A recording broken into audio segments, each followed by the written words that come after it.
to item 3 on the agenda. I have the distinct honor of giving the floor to Secretary-General António Guterres, who has taken the time to be with us and will deliver a statement. You have the floor, Mr. Secretary-General.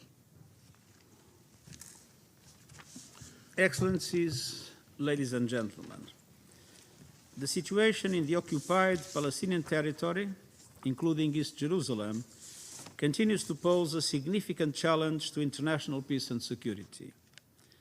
The promise of the independence of the Palestinian State remains unfulfilled.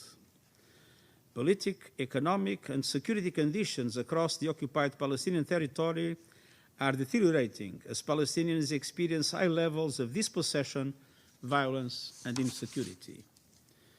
We urgently need to intensify collective efforts to resolve the conflict and end the occupation in line with United Nations resolutions, international law, and bilateral agreements.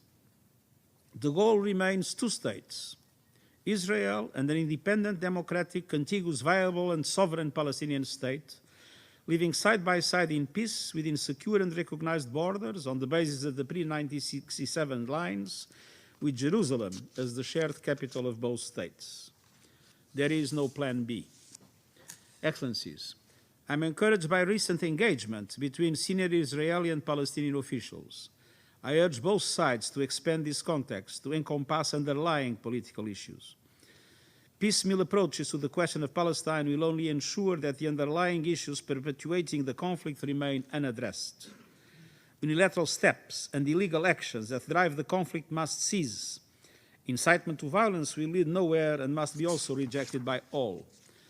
I'm concerned by unabated violence across the occupied Palestinian territory, including settler violence and military operations that have led to numerous deaths. It is essential that all parties solidify the cessation of hostilities and support economic development in Gaza. Concerted efforts are essential to ensure calm, strengthen Palestinian institutions, restore hope, and avoid a deadly escalation of violence.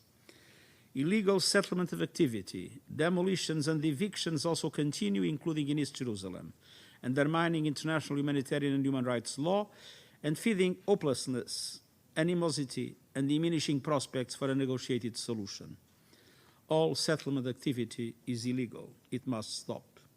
Continued human rights violations against Palestinians significantly impede their ability to live in security and develop their communities and economies. I also call on all parties to preserve the status quo at the holy sites in the old city of Jerusalem. Excellencies, as the international community works towards reviving the political process, we must support efforts to improve the economic and humanitarian situation in the occupied Palestinian territory.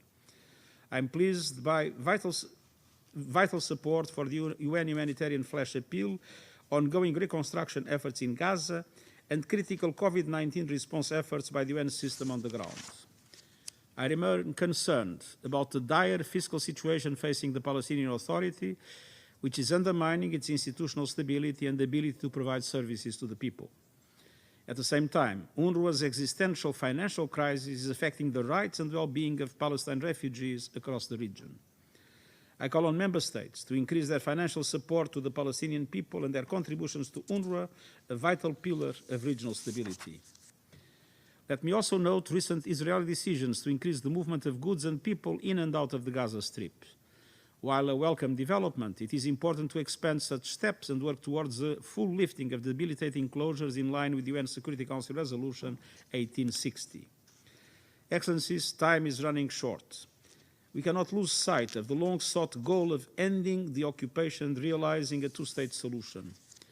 All parties must take concrete steps that will enable a return to the path of meaningful negotiations and ultimately a just and lasting peace. The United Nations is committed to supporting Palestinians and Israelis to resolve the conflict. Let us reinforce our shared commitment to this goal, and I thank you.